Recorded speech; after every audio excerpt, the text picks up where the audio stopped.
cement plug. So anyway, as you were saying, yeah, it's interesting that they would do this, but they do this all over, especially in Egypt, all over different sites.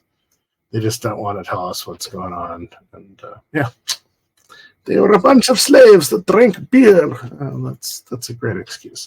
I think there's a lot more going on than that. So anyway, that's dynamiting it to find treasure, right?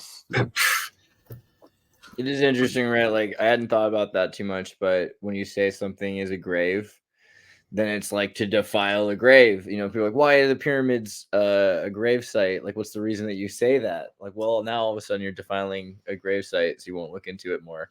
But they never were. So this is, again, where the Greeks kind of screwed things up. They didn't realize the houses, and so there's 5 houses.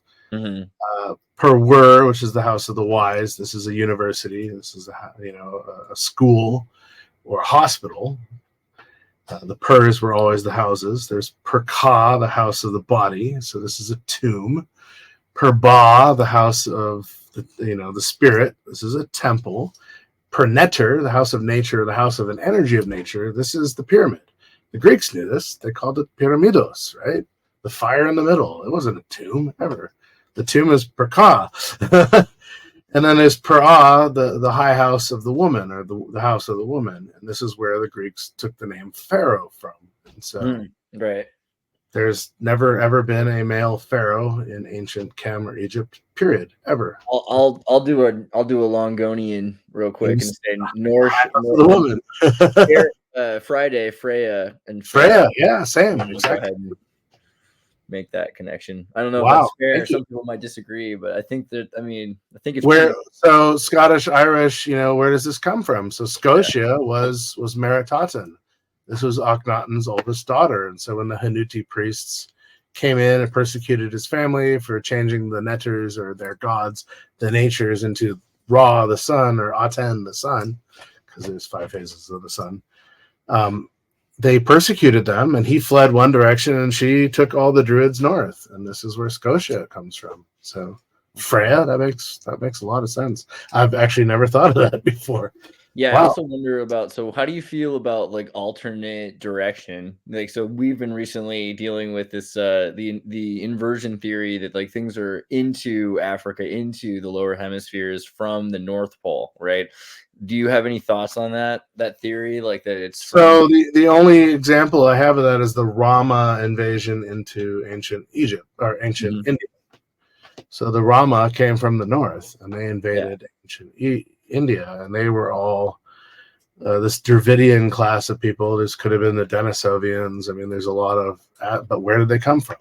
Also, the fact that Egypt is in the north as opposed to in the south of Africa or something like that. It's not necessarily the case, but it kind of shows the idea from. I'm like Robert Seffer. I have some horrible aspects with the out of Africa, context, that we all came from mitochondrial Eve or Lucy or whatever. Mm-hmm. If you look at the different, we're all supposedly one race of humans, but if you look at the different races or tribes of humans, we can all intermix, we can all interbreed, and we can all create a hybridization of our intermixing and our interbreeding. But 2 people from a specific tribe cannot create somebody that's from a different tribe. So that's an interesting thing, because we have talked about that recently, this idea of gene flow, and how, if you take like a horse and a donkey, they make a mule, which is not having the same promoter sequence. But the mule can't reproduce, right? Right. Yeah. Whereas so humans are really interesting, kind of does tie us together with nuance, but it ties us together that we're able to have, we are essentially some sort of a species or superorganism with something that is highly uniting. But there's definitely differences between Floriensis, Denisovan, Neanderthal. I mean, those are things we have to acknowledge, right? Cro-Magnon, ourselves, right? We all existed at the same time. So yeah. So does that to you suggest? I mean, what do you think that makes me wonder? Are we still existing at the same time? So yeah. Sorry to go on. Well, it's an interesting thought. Like, do we start out as, is this a singular telescopic seed that became a gene flowing series, or did they, right, exactly. This is the phantom DNA experiments that I've talked about before, where they've taken a plasma green laser in a black isolation chamber basically, and they have two test tubes. One has seawater, the other one has it's autoclaved, so there's nothing living in it. Period. Done deal. And they will shine the green plasma laser for 18 or more hours through the seawater into the other test tube. And when they come back to the experiment, both test tubes have the same amount of life in them. And so if we're drifting through different elements of the cosmos as we go around our galactic center, we come into different densities of bacteria and DNA. Our sun is a plasma laser generator, in a sense. It's not nuclear, it's plasma. It's an electromagnetic field, and we are the seawater or the water-bearing planet. And so if we're drifting through different densities of DNA, we're going to pick those up. And so we have the Cambrian outbreak or the Pleistocene outbreak, and nobody knows where these things came from because they instantaneously, showed up in our history from what we're looking at. Even the human race, same thing. And so kind of a 100th monkey, of sure, very much so. Assembly. Yeah. So as we keep going through these densities of cosmos, are we upgrading our DNA? Are we adding new DNA to the planet? Are new species arriving? I've been stung by a Portuguese man of war. If you look up a Portuguese man of war, where do they come from? Nobody knows. How do they breed? Nobody knows. They show up, full moon on the leeward side of islands, and they're a colonial organism. And so it's like, what is this? We don't share DNA with octopus. So again, this is the very dangerous jellyfish, right? The man of war you're talking about. Yeah, box jellies are more dangerous, but yeah, the man of war can be super dangerous. Yeah. I don't swim with some. They're the ones that fill up with air and float on the surface. That's right? Part of the colonial organism, but it's mostly the tentacles. And so the what happened here? I wasn't ready to take over. The man of war, their tentacles. The turtles will eat these in Hawaii, and so the turtles will follow them and eat them, and they have no problem with them. It's like spaghetti to them. But then the tentacles are floating in the water, and you're swimming by them, and it wraps around your ear, or under your arm. Mm-hmm. So I really like the idea of the laser producing life, like the idea of saline crystal that's affected by waves.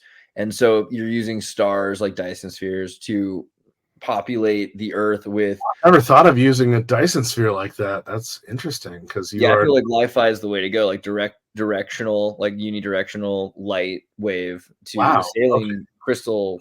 And then you could let in whatever DNA or bacteria you need during the day. Now I'm thinking I thought that, but now I'm thinking what if there were a dozen at the same time? Because then they were all competing at the speed of light to get to the Earth to start off the process of life, which is relatively similar. Projected panspermia in a sense, of sorts. So we have relatively similar DNA to each kind, but each one might have been started from separate, That's like a life-creating laser. Whatever you blast it at starts generating life. Yeah, I tend to think that's how you evolve, as a civilization. That's what our suns are. Our sun is a big laser. And that's also what mythologically people think of as suns. They're a sun is this god-like singularity that knows all things and controls our world and creates life. Yeah. So if it is, if it's able to do that, and we're using it for even time, because time is the metric of change in radiation of symmetry of our, orbitals based on light. If it was completely solid, cold fusion, we wouldn't be moving at all. We'd be essentially outside of time. So these are we're depending. Space time is completely dependent on these stars that we're using as well. So if a civilization is evolving, and then there's, the next thing you want to do is colonize or do something. If there's this is the Battlestar Galactica thing, right? There's a dozen different highly civilized civilizations that have their own Dyson stars, and the Earth is at the center of that. And so if you can, whichever they want to use it, but there's treaties between them, they can't really destroy each other, but they can all, whoever gets there first, they can also exist simultaneously. That seems to be the wow. Seems to be what these alien shows.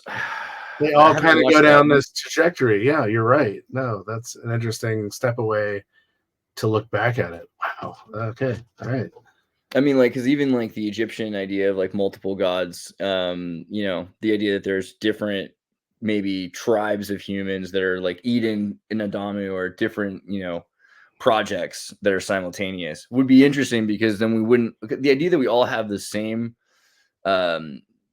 like biology is false. The idea that we all have the same goal-oriented mind, the idea that we come from the same intellectual like education systems, like there's so many things about us that are so different that it is interesting to wonder, like, should we really have an objective singular civilization, or like are we supposed to? So this is interesting when you look at movies like Time Machine, not the original but the more recent one with what's his name, I can't think of his name, I know what you're talking about though. Memento, but you know, we end up in the future where we're all an amalgamation of every race that's on the planet. And so is this Aaron Guy Pearce? Yeah, thank you, Guy Pearce, exactly. So is this Orlando Jones as the AI? Sorry. That's right, in the New York Library. But we end up in the future as this amalgamation of all races, you know, and so is this kind of the end result of collecting all this galactic DNA and bringing it into the Earth species, which we all are a part of? You know, I'm not suggesting. Well, who knows which way is the way to go on that? Yeah. Like, obviously, no, we don't really know. But I find that fascinating because, as I was saying earlier, certain tribes cannot create other tribes, but we can all blend together, and so I think that's really fascinating. Here's the one thing that I always have to bring up is that pre-cataclysm there was megafauna, the Younger Dryas, like time frame, whenever the heck it was. In the fossil records, there was mega everything: giant beavers, giant sloths, giant armadillos, giant reptiles, trees, giant everything. So why? And we still have some remnants, like the whale. Apparently, a whale is 88 tons. A sperm whale could be 88 tons, which is a lot. So why not giant humans? Just saying. Well, especially considering that whales were on the land at some point, right? Like whales started as fish. They went onto the land. They were like, you know what? The water was a little bit better. They went back into the water and became whales. Right. God, I've got to find it on my bookshelf now. I have this book about the aquatic ape, basically, which talks about us not coming from trees, but coming from the ocean, because our filament under our nose is designed to create an air bubble when we swim underwater. That's not my Bible, sir. There's a bit of both, though, right? With water ape theory, it's that like we went from land back to water, back to land. Yeah. Which still would have started in water, but there's like that's why we have long hair. You know, it goes the other direction on a skin. Why didn't the primates evolve? Why did we? It seemed like all obvious, but like a woman came up with it or something. So like it wasn't like British. Oh, they chewed her to death. It was in the 70s. I have it on my shelf. I'm not seeing it right now, but it was a bad time to be a woman, I guess. But it's genius. Why do we have long hair? Well, our children can grab onto it in the water, and it's when fascinating. You wiki it now, there's like a British dude from the 19th century that they found who did talk about it first, and he did have a beard. So now they can. Oh, what's the beard for, right? I mean, hanging on to the hair of the father. So it's interesting that Avatar kind of brings this up in the last movie as well. There is this huge attraction to water, and so obviously James Cameron's going through the elements with his Avatar series, but it's super fascinating that he's touching on a lot of these old tropes or old memes, in a sense, that have some sort of validity to them. Don't know. Yeah, it's crazy. The Avatar movies are pretty impressive. Like the most impressive, I guess, that anything that are coming out right now in terms of like that story, that idea of like alternate world that we're exploiting, that is our own world. It's our own world. It's Pandora. It's the conquistadors all over again. Really, isn't it like probably what happened to Earth? It's Pocahontas. It's a cycle of abuse, No, but exactly. And so I think we keep retelling these stories. We tell the story of Atlantis. Are we not living it today? Yeah, we have all this technology that could destroy us in a heartbeat. I mean that the Atlantis, we're an interconnected global culture. This was Atlantis, or the Avatar tree could be Rupus Negra, or like the Yggdrasil tree. Essentially. Wow. Yeah. No. Correct. The rubber tree. You're made of water, but you're also made of dirt, which is pretty cool. It's good to be both. Wow. This evening's gone in some interesting directions. Love it, always. Exactly. It's a woo and it's a Wowl of a woo. Now let's be wowed by Thomas. You were asking if I had any Really? pictures. I dug a couple up. Now I don't have a presentation. These are literally just like pictures that I had. Oh, But That's this is so one of the brilliant. better ones that I got. And anyone that's been here can attest. It's not easy to get a photo with no people in it. Or clouds. There's a couple hanging out, but I was like there at the crack of freaking dawn. It was super slippery, and the light's pretty early. But this is the main part of Machu Picchu with Ayana Picchu, I believe, in the Ayana Picchu's in the background, and to the right is Huayna Picchu, which is like across the valley. And I got a couple better versions of the most insane staircase you'll ever see. So this, I believe, there's a staircase somewhere on that mountain, and it's basically like just a straight vertical shot that goes directly up. It's not actually on this one. It's on the one across the valley. Oh, here I got another one. This particular, you can climb to the top of this early morning, and then there's the moon temple underneath it. But if you go across the valley from Machu Picchu, we got to make sure we pronounce it correctly, because like many languages, it has two meanings. One is old man of the mountain, and the other one is old man's junk. So but yeah, to the right of where you're standing, if you were to look across the valley, you will see the staircase going up to the top of the mountain across the valley. And that is the one that you see online. That it's like, I don't know how people would ever want to climb that. I do have proof that I was actually, there we go. And there I am standing at the freaking edge that if you were to just take a step forward, you're literally falling down the mountain. Like there's nothing to prevent you. I love your outfit. You look like it's very like Abercrombie. Well, yeah. I mean, come on. I used to dress like that. I feel like dressing like that right now. That just feels like the right outfit. So what do you? The only reason I comment on it is because like it's so high up there. God, you're young. It's so high up there to get to Machu Picchu, and it's like it can be so like humid and everything else. Like I don't know, it's pretty impressive that you. I'll just throw a couple out here too. Look at this. This was the restaurant. Oh, look at you. Of course. Well, where did Tupac get his name from? It was called the Big Brother Cafe, and for some reason they had a picture of Shannon Doherty serving a pizza. It means more than you think. So Tupac was one of the original Inca rulers. So that's where his name, so that's where they got it from. His name comes from. And then there you go. There was lunch. My favorite dish. Yeah. Oh man, that was. It tastes like a rabbit, but it's a guinea pig. And there you go. That was literally lunch that day. That's Did you have alpaca at all? Alpaca is like. I used to eat a lot of alpaca pizza. I love that. I didn't eat alpaca. It's a camel, man. It's a camel. Pig. Yeah. It's I used so to eat alpaca dry. pizza at this place that played Ace of Base all the time, and it was just like I was like, I'm sure these people are on like speed and ecstasy in the middle of the salted desert. No, they're doing ayahuasca all day. Just wanted the pizza, but I think also salt just like is high energy. It just makes like a super high energy place. But it was just like 260 beat per minute Swedish pop music all the time, and alpaca pizza, which is pretty nice. I had a picture of me at Machu Picchu. I'll pull up real quickly. I was gonna say we're in Cusco because there's a back alley in Cusco that's all pizzas that do alpaca pizzas. Yeah. So I got up there and I made this picture while I was up there because I took the picture of myself and then I realized, like, you know what, Machu Picchu, and I realized like the picture isn't complete. So you're at the upper gate. I'm sitting up there like putting Pikachu in my photo on my phone while I'm at Machu Picchu, wasting my time. It took about like 3 minutes, but still, I feel like it's crazy. I don't know. God, I'm so glad we've all been there. Well, Bernie. I haven't. We'll get him there. Poor Bernie. Poor Bernie. But such an amazing site. I mean, the whole site is driven by water, which is really interesting. There's fountains and waterways that's like split through the entire site. So, yeah, no, very fascinating with that. And near the hitching post of the sun, which is at the top, there are two rock structures that have huge like removals, as I call them, from the top of it.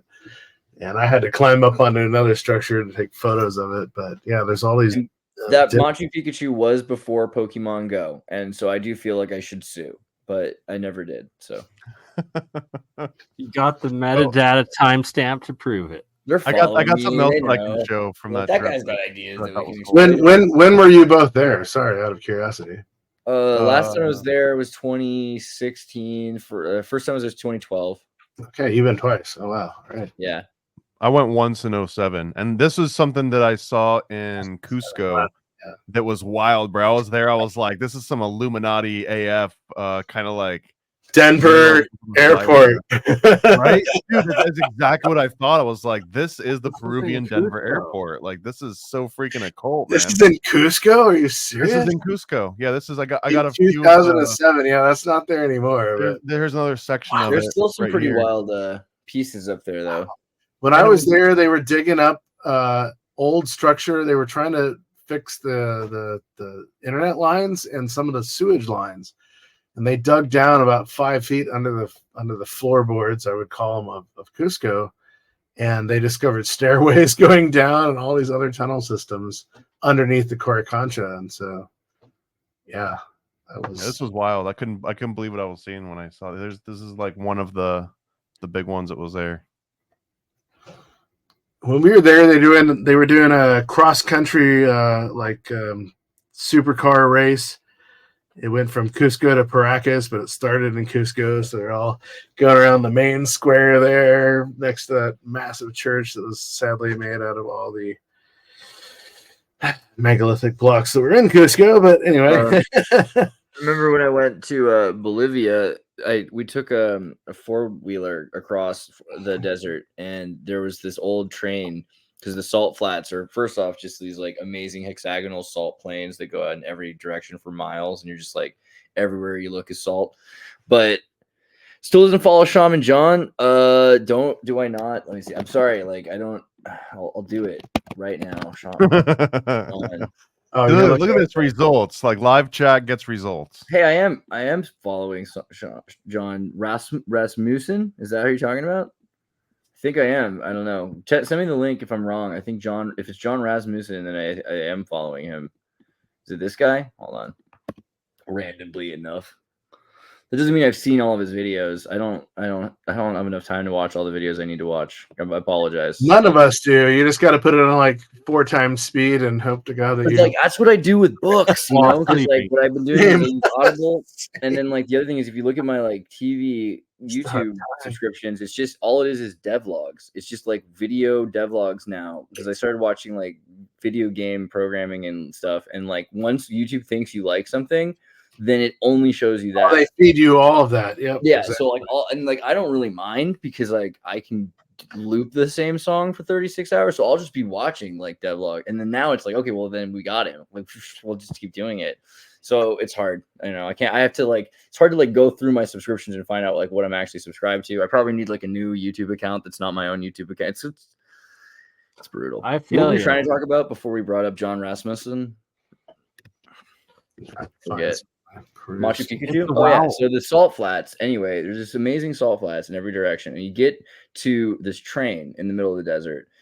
I might be able to find a picture. Bolivia salt flat uni train, abandoned train. Let's see here. Here you go. So I have pictures of myself on the train, but I don't know where to find it right now. So I'll just pull up the pictures of the train. But there's just this crazy, like, pardon my Tartarian train. You know what I mean? Like, it is such a. That's so out of place. It's so out of place. And there's just like, this isn't just one of them. There's like a bunch of like really big. And these ones, like, you look at them, they're like steam pressure canisters that are super thick and super heavy and like old school. These are like the old school train, and they've been stripped down. People took as much as they could from them and everything, but they're just solid iron in the middle of the desert, and it's just crazy. Just thousands of these trains that are just abandoned in the middle of the desert on a track. Still, the track is even abandoned. These are not doing it justice, because people seem to have only taken pictures of like the front of it, but this goes on for like 5 miles. There's like 5 miles of just train that's just like thick. Like, I don't know if maybe we can zoom in there, you can see what it's like. I ran across the trains, like across the top of the train, jumping from train to train as much as I could for a while, and it like we did it for a few hours. Really, it's just crazy. Engine after engine. No, it's just the thickness of it's all solid steel. So conspiracies abound. In the James Bond series, we have Quantum of Solace, the most hated James Bond movie of Daniel Craig's era ever. But it talks about this water depletion going on in Bolivia that's intentional. Instead of them finding oil, they're siphoning off the water. And so it's interesting that a couple of presidents ago, these guys, the shrubs, the bushes, decided to buy up a plot of land that's, I want to say it's 500,000 acres. It's huge. And it sits over the world's second largest water aquifer, which is underneath Paraguay. Yeah, I was there when that happened, and it wasn't. Okay. It wasn't And George Bush. It was George Bush's recently, Ecuador is claiming we're having water drought issues, and so you kind of got to put all three of these together and scratch your head. That's all I'm going to say. But it's just amazing that the Bush family, that their daughters would be so clever as to invest, and so like open-minded, and xenophiliacs, that they would like be exploring enough that they'd be interested to buy land in Paraguay, right? Like it's really good for them. I think. Huge. Shows how open-minded the Bush family is, and well, they were following in T. Boone Pickens. So T. Boone Pickens owns property in Texas, and in Texas, anything that's under your land, you own the rights to, and he sits over the southern tip of the Appalachian water aquifer, which is one of the largest water aquifers in the world. So they're only neighbors. Because of that, he can drain the entire thing. Nestle went and bought a bunch of land, and then the Bush family bought a bunch of land, but the Bush family ended up finding also natural gas reserves in Paraguay. They found a bunch of other resources. Oh, it doesn't surprise me. They're oil mine. Yeah, they're oil miners for sure. Yeah, they're really lucky. Those girls are really lucky. That's all it is. Yeah. But I thought that the James Bond movie, the connection with Paraguay and this water aquifer, and now the Ecuador is claiming massive water drought because of the underground wells being dried. I'm just like, God, there's really. Did you see Bukele brought in his entire El Salvadorian government, and like he's like, I have a special task for everyone today. It's like, we're going to investigate you all for corruption. Good to be here. And it was like all on live on Good Twitter. to be here. Yeah. Gonna fire like 80% of them probably and put them all in. Oh, at Tesla. Yeah, no, they did that at Tesla. They did a straw poll recently. They've been doing this with a lot of companies that I work with. Yeah, there's a lot of ESG and other three-letter names layoffs that are going on right now. Yeah, layoffs are one thing though. Bukele's like built a city that's a prison. It's literally a prison city that's got like, so El Salvador had a lot of gangs and CIA and all that stuff. And he just had every police officer and mother lock arms and cross the country and physically arrest everyone who had any tattoos at all.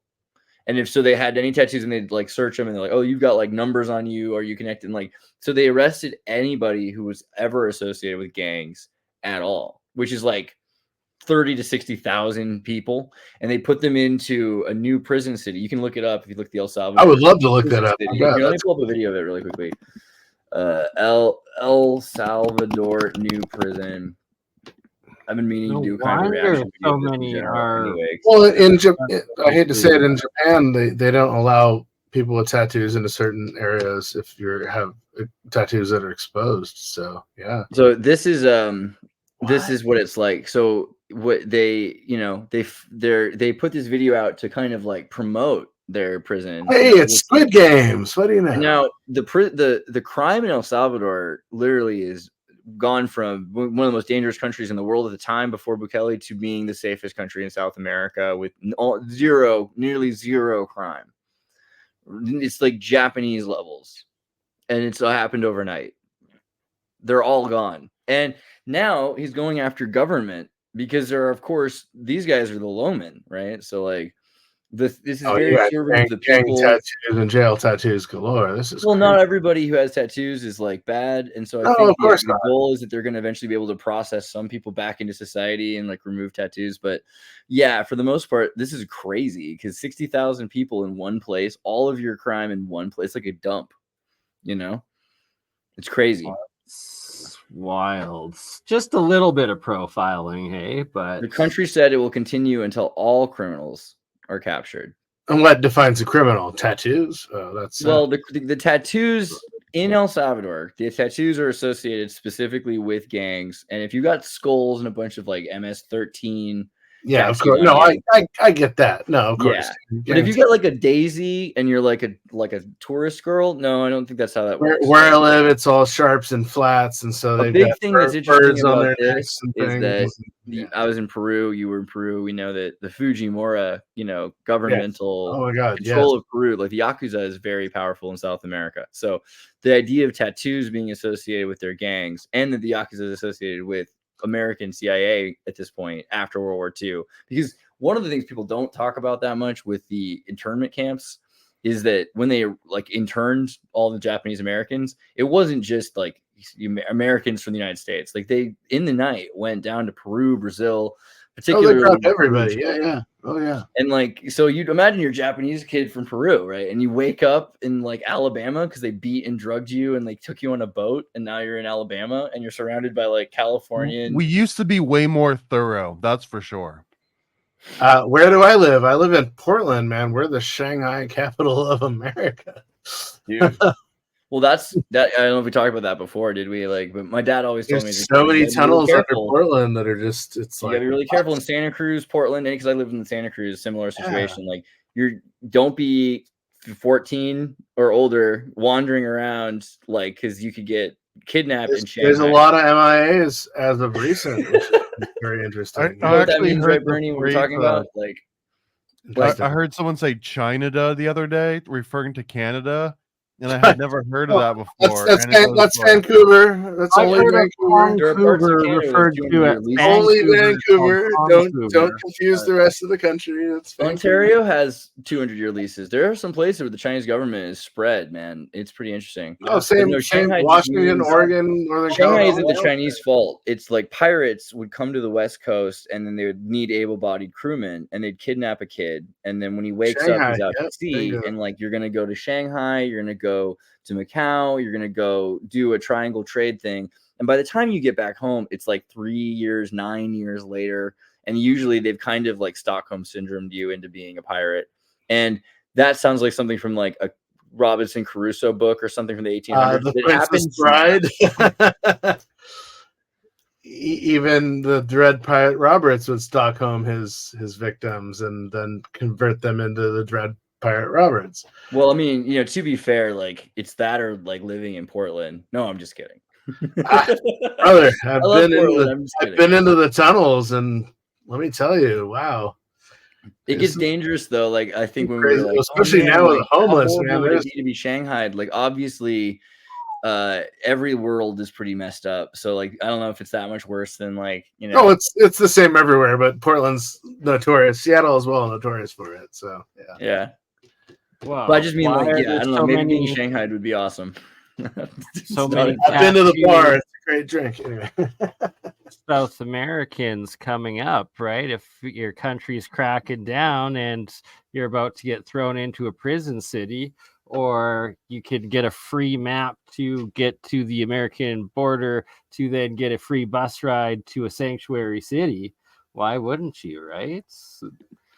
I mean, that's I guess part of the idea with the new prison city, right? Like they're safe here, man. Like, right, safest place they can be, and it's some crazy prison where they watch them doing everything. They're not making prison liquor and like having prison drugs, and like this is crazy. Like this is not your average prison where most prisons are like in America.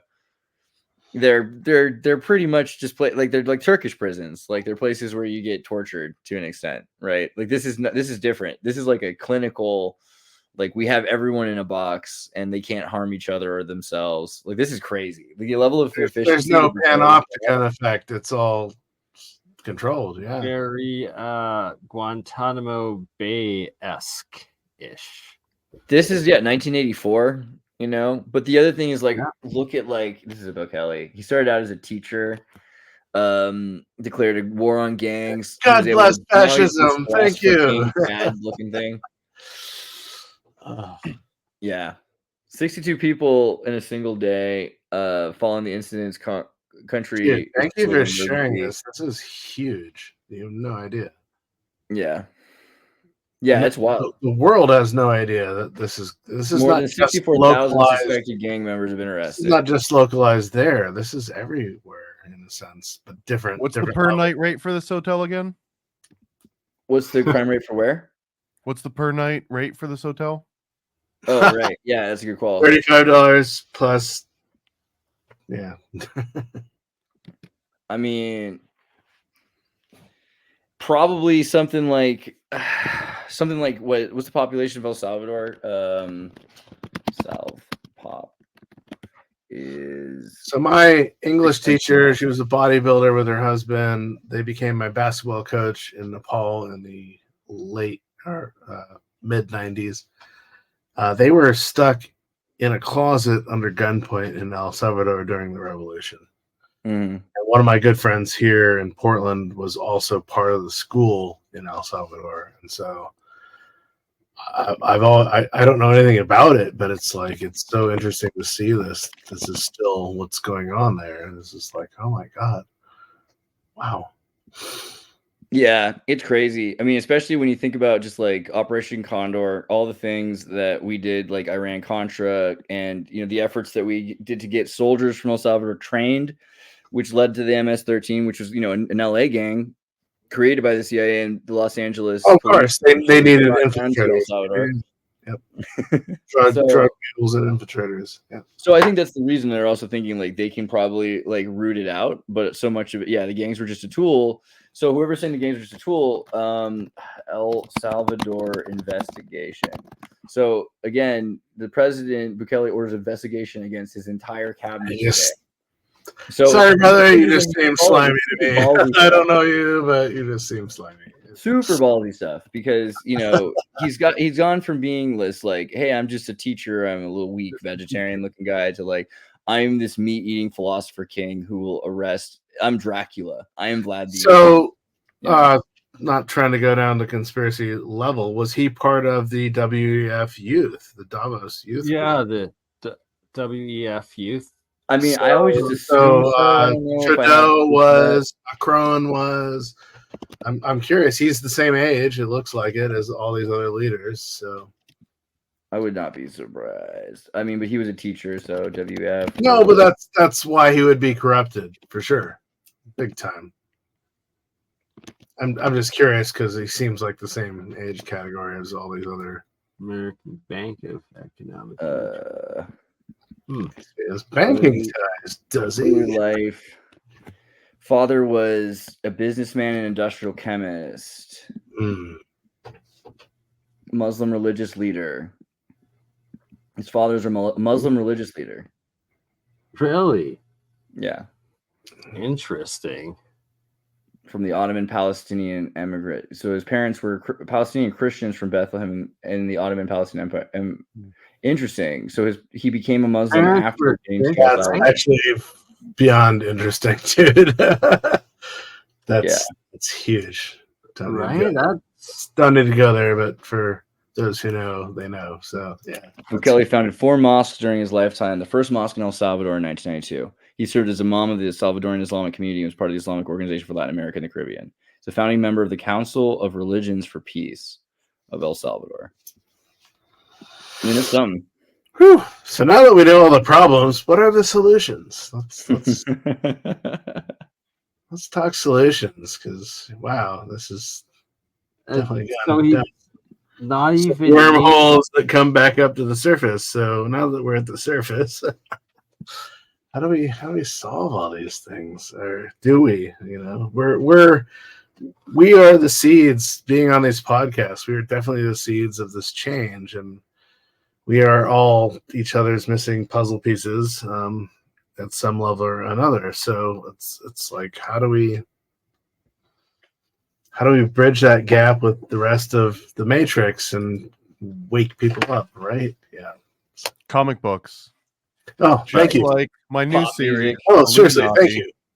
That you can go and we're going to cure the world. It's currently on Kickstarter. Just got funded today, 100%. So it's definitely coming. This is number 3. How many do you have out? Coming together. I got 4. I've got them all here.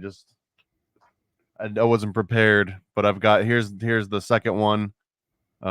So there's 4 different issues. It's over 100 pages. Dude, I'm But buying that's how I these. fight back. That's how I fight back. Is I make. When are you putting together the full-on graphic novel of your? It's right now. That's actually what we're raising money for right now at adultoccult.com, is to be able to compile all those issues together into the some one trade thick paperback. book, yeah. And I got some exclusive cover ones. I've got one that's sure. got naked Statue of Liberty, and another one that's going to be a Baphomet. So it's a hermaphrodite, right? I mean, you jest, but that was actually a detailed conversation I had with the artist today, because they rightfully pointed out, well, if I give Baphomet boobs, don't I have to give Baphomet a big wang too? No, I was talking about Statue of Liberty, though. And then I was like, well, what about the inverse? And so, anyways, there's been a whole conversation about that. It didn't. You have Lucifer and Venus in the same pose. So what is it? Right? Oh, dude, yeah. Pass that info along. I'd definitely love to pick that up. I have quite an extensive bookshelf behind me here that's mostly graphic novels, from Tintin and Asterix up to. It's exactly like, it's basically as influential and important as Tintin. It's like Tintin and Christiania on acid. Awesome. Perfect. Done that, been there. Have the shirt. Somebody else's vomit and vomit, but yeah. I don't know what you do with the world, though. That's the thing. Like, the world, like, we tell people stuff all the time. Some people care, some people don't care. Oh yeah, play that song. Oh, let's hear this. This is actually really good. Now Freemasons, wherever he wants, wherever he wants.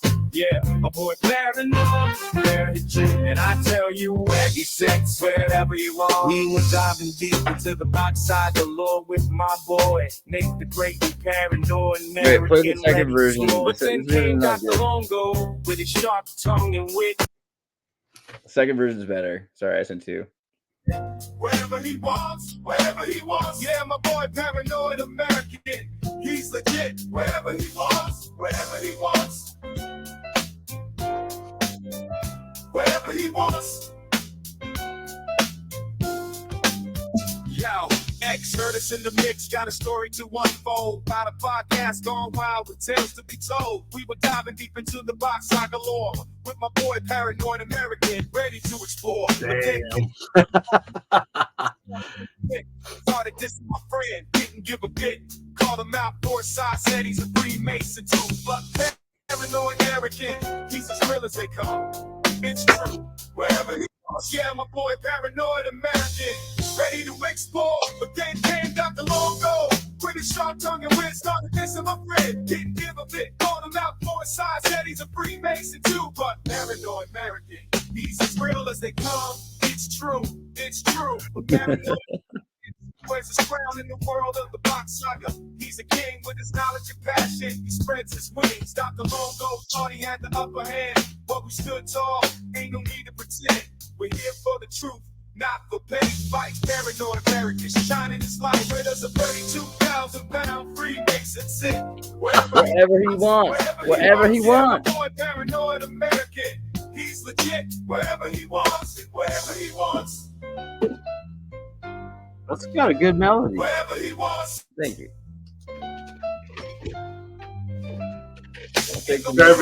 Jarvis has done you well. Right.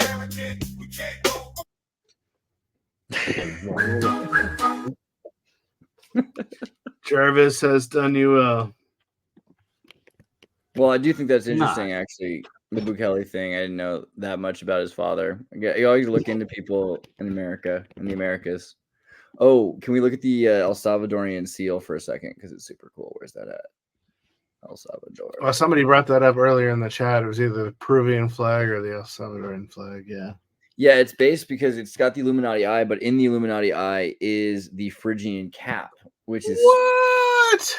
That's so based and glorious, right? It's brave and stunning. It's like who needs a pride flag? So what is the plant? What is the plant? Yeah. Yeah, I want this flag to. This is. What- I mean, look at that. You got. What is the plant that's working up the sides? That's the question. Oh, is it? Yeah, good question. Sorry, I'll look that up. What do we is have to that praise the allegiance to start flying this flag? I'll do it. I'll do it right now.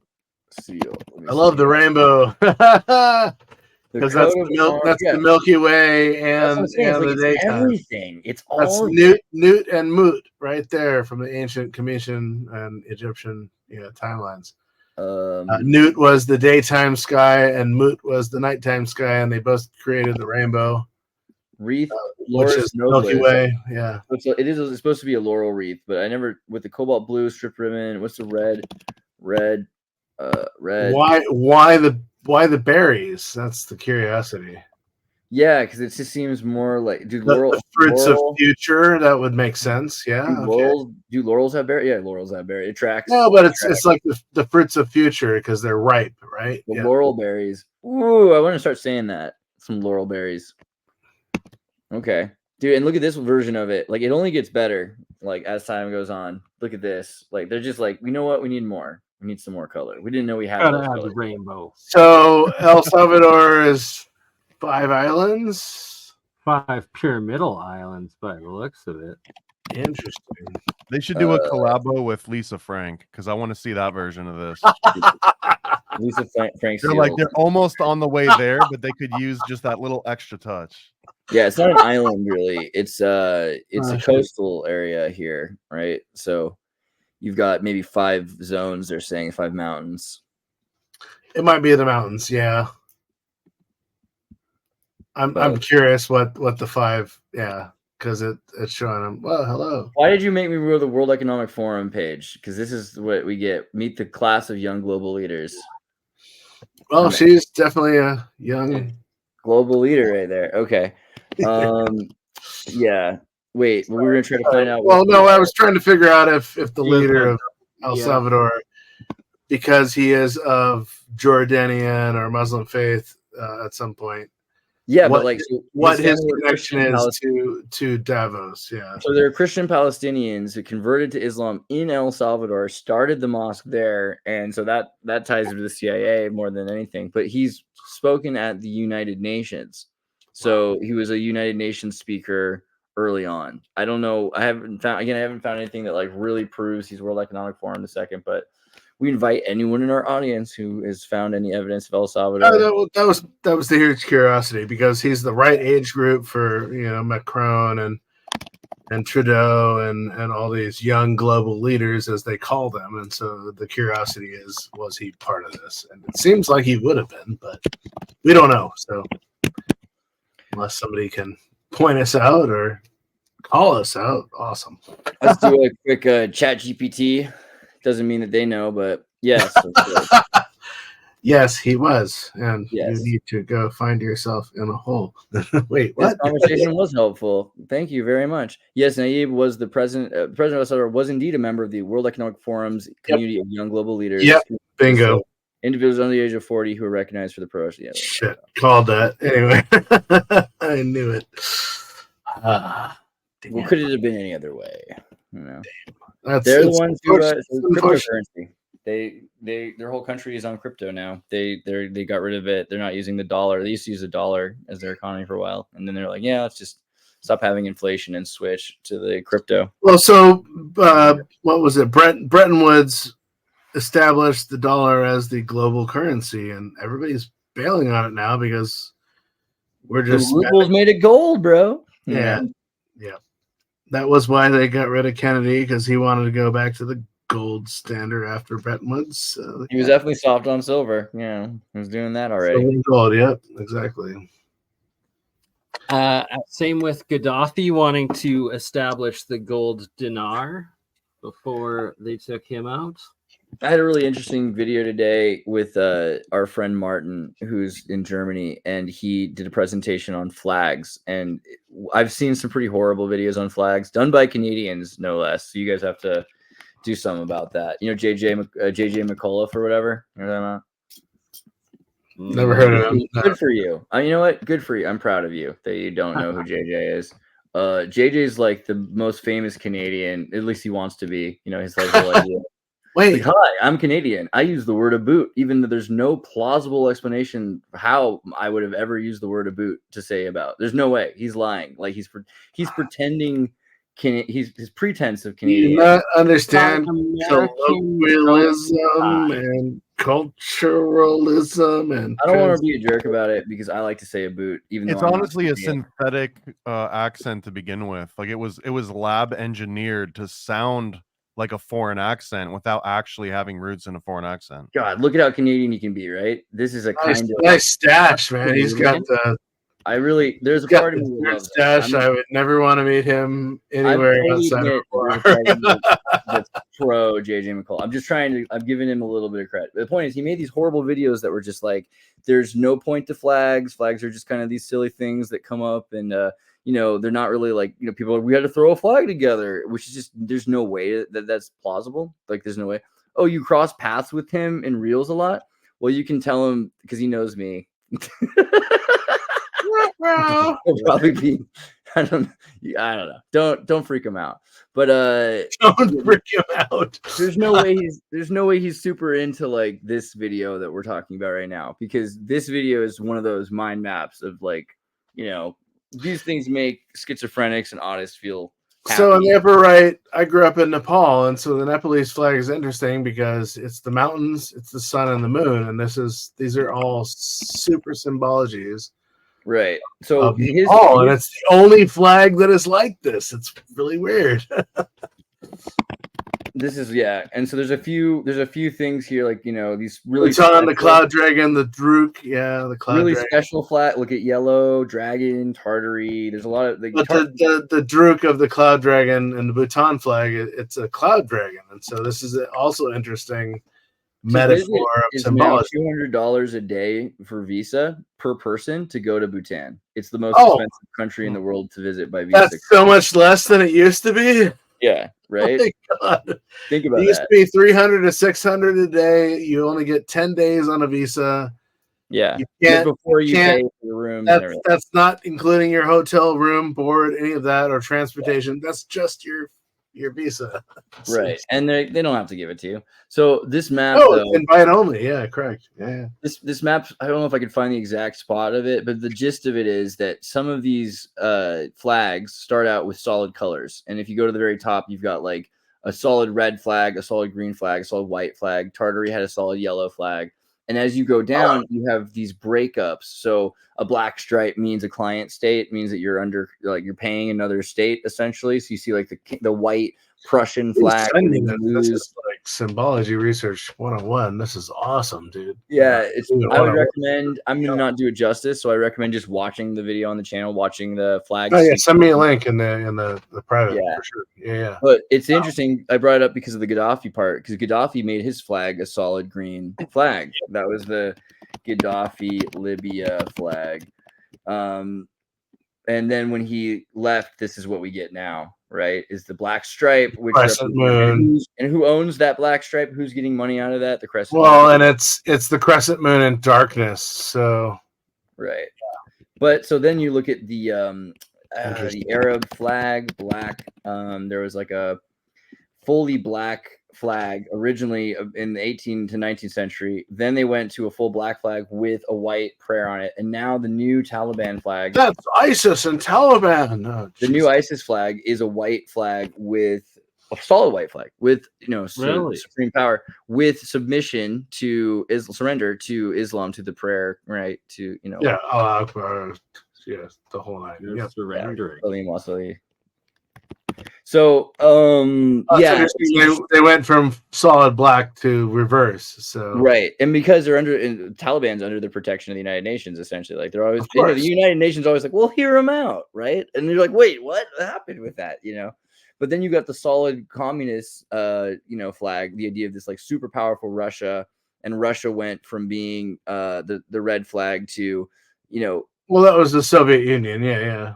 Right. Well, yeah, Soviet Union, the singular Soviet Union, but also to water on the horizon, which is their new flag. Yeah. look at and while it's losing power, look at China starting out with the dragon on the Tartary solid color, then it becomes controlled, and you got this sort of like rainbow pride flag with the black and white stripe at the base of it. That was Tibet. That wasn't China. Anyway, yep. Go on. This is the Tibetan flag? Yeah. That's where that rainbow came from. Yeah. So they borrowed it in the 1950s. Yeah, interesting. When they went after and they invaded Tibet, and Tibet then came up with this flag. Wow. Sun That's really, I'd love to dig into that story more. That's really interesting. Yeah. Republic China. But then it went to the 5 stars. Exactly. Yeah. This is all. That was the Tibetan flag. That's nuts. Okay, so that needs to be dug into deeper. And then the fact that China then ends up like more powerful, claiming it controls other countries, it's inherited all these countries, and so now it has a solid red flag, right? Like, so the idea of these trying to be like the solid, like the most powerful country has solid colored flags, right? Here's the Libya flag. It's weird in China you can't wear red ties. They don't. It's like you're offending the flag in a sense. It's really interesting. Red has a very anti, business association with it in China. So that's fascinating because challenging the flag. Oh, I'm more important than the flag, which is red. So interesting. Well, that other flag was interesting too. Like looking at this, like this, the 1977 to 2011, before the new Libyan flag, you've got the green flag being controlled by maritime law, essentially. Like, right? Like, what else is that saying? Oh, for sure. Yeah, the anchor and the water. Yeah. What blue control you from your ports. Is that naval blue? Yeah, no, we control you from your blue. ports. Yeah, it seems more like UN blue. You know, that's like the Star of David blue. It's not the navy blue. So I don't know. This is all. This could just be a fever dream. I'm just saying it's really interesting looking into this is huge. Yeah, it's interesting to me, especially because, well, then, all right, why not let them have their green flag? Like, why? And flags seem like such an important thing to these. And then states don't have very good flag. You look at like Idaho or Colorado, and they have a seal on a flag. Even Oregon, they don't really care about the flag because they're not really a country; they're a client state. So but our flag is green with the Oregon seal, which is interesting. So the seal's more important. Like, I don't know if I'm going too far into the Postman movie, but I feel like America's very much considering the Freemasonry, right? America is very much like a postmaster nation. And so the idea that like who's in charge, it's with this royal seal, kind of like ancient Tartary in China. You have the seal of the emperor, the seal of the governor, the seal of the mayor. Like that ends up you're speaking for the position. I feel like that is part of it. Yeah, still controlled by that law, those laws. Well, I guess we're at the 2-hour mark. Any final last words for this Wowl of a Wednesday, Mike? Paranoid, give us some knowledge bombs. I mean, I've just got Filth the Hawk today. Well, actually, no, I've got something that's not as filthy. Hold on, let me plug something. It's a non-filth version. A new sticker pack. Oh god, the best one just fell. It's a new sticker pack that I'm just coming out with. So here's a few of them. A nice little Book It style occult book club sticker. But here's the ones that I'm the most proud of. Is I've got a Starfort Patrick. Yeah. No one's got this. I made this. Right, I made this one. Hot. That was That's great. really smart. I'm really jealous. That's hot. This is my personal favorite. Is Alistair Funny instead of Doug Funny, Jokely. This is Alistair Funny, and then this one is Moloch's Modern Life. It's Heifer from Rocco's Modern Life as Moloch. Because it has the bricks of consentment. Yeah, oh my and God. There's more. There's a whole. It's a whole 10-pack. It's like $20. Do you have any that are Paranoid of America bumper sticker worthy, or should we? I mean they're very durable. You can put them on your Stanley Cup and all that. Here's a Polly Pocket inspired version of Bohemian Grove.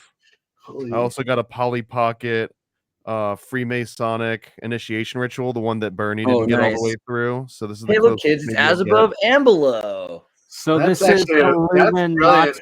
Whoever put that together for you is And really. I've got the obscene right of the Skull and Bones 322. There's a little dude in a coffin in there going through the initiation rite for Skull and Bones. These are all Polly Pocket sort of inspired. So that there's some fun stuff that you can share with the whole family.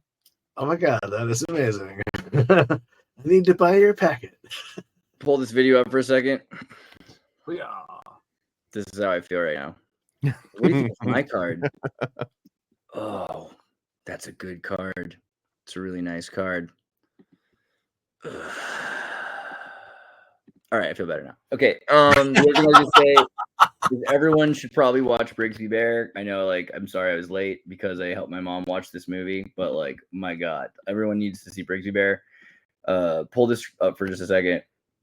This movie has Mark Hamill, who is, Luke Skywalker in Star Wars, and he's playing the father of this boy here, and they're like living in this like apocalyptic, like in the like nuclear desert kind of environment, thing like that.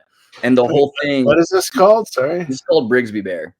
And the whole thing is all about how he like watches this show called Brigsby Bear, and he wants to make like the ending to Brigsby Bear because he's the only one who can like really do it. I don't want to ruin it, so I'll leave it at that. But I'll just say like this is this movie made me cry. Like you need to watch it. It's like pretty good. Only 17. All right, I will. Yeah, it's wild. Andy Samberg, Lonely Island, classic, involved with it. Really well made. Really, really important story. I don't want to ruin it. I'll wait, but we could talk about it sometime. After we all have a chance to watch it. Okay, just because it says bear in it, I will have to. You're gonna watch Brigsby Bear. You're gonna come back. You're gonna cry. Your girlfriend's gonna have to hold you at 3 a.m. Like, just warning you, but it's worth it. Okay. Bernie, pump the All right. pineapple woo. Oh wow, hell yeah. day. Love you. Love all. you guys. Peace out. Cheers. Come on, cheers. thanks for being.